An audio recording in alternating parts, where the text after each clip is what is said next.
Chaque citoyen doit se sentir responsable du devenir de l'ensemble dont il est solidaire et répondre à sa propre conscience. Ai-je fait ce que je devais? Me suis-je forcé de faire mieux chaque jour? Félix Houphouët-Boigny.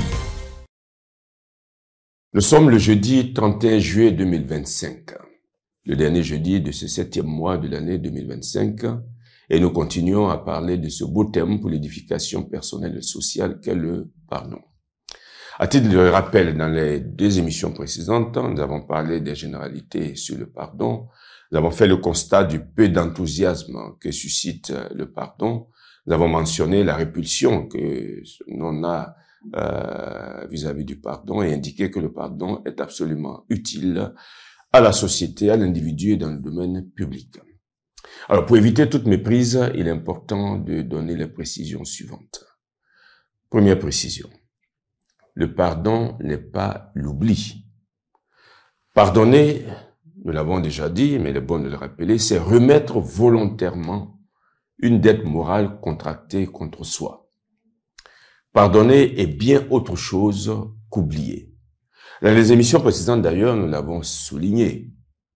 Le pardon est un acte de la volonté et l'oubli relève de la mémoire, qui, capricieuse qu'elle est, obéit ou pas du tout, quelquefois, à la volonté.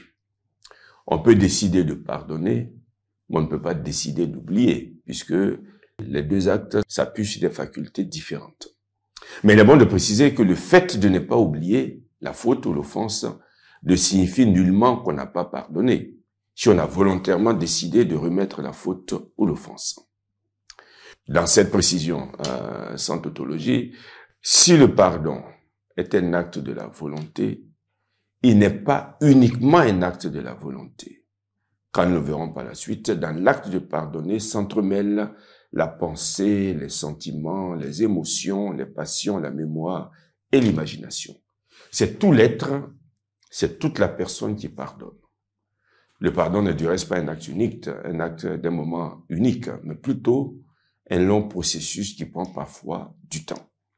On dit à cet égard que le pardon est comparable à un fruit.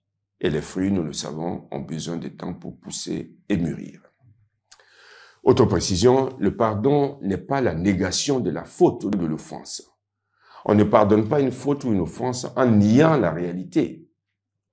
C'est-à-dire, on ne pardonne pas une faute ou une offense en niant que cette offense ou cette faute s'est produite. D'ailleurs, si rien ne s'est produit, il n'y a rien non plus à pardonner. Donc, le pardon n'équivaut pas à la négation de la réalité.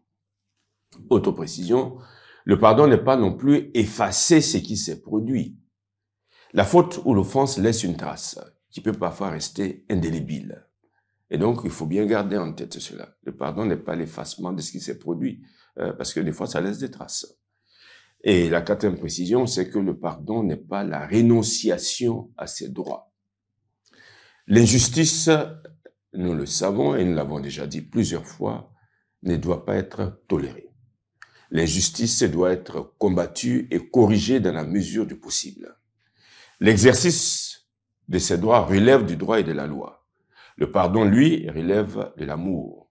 Les 2 choses ne sont pas du tout incompatibles, comme on le dit malheureusement souvent. Ils ne sont pas du tout incompatibles.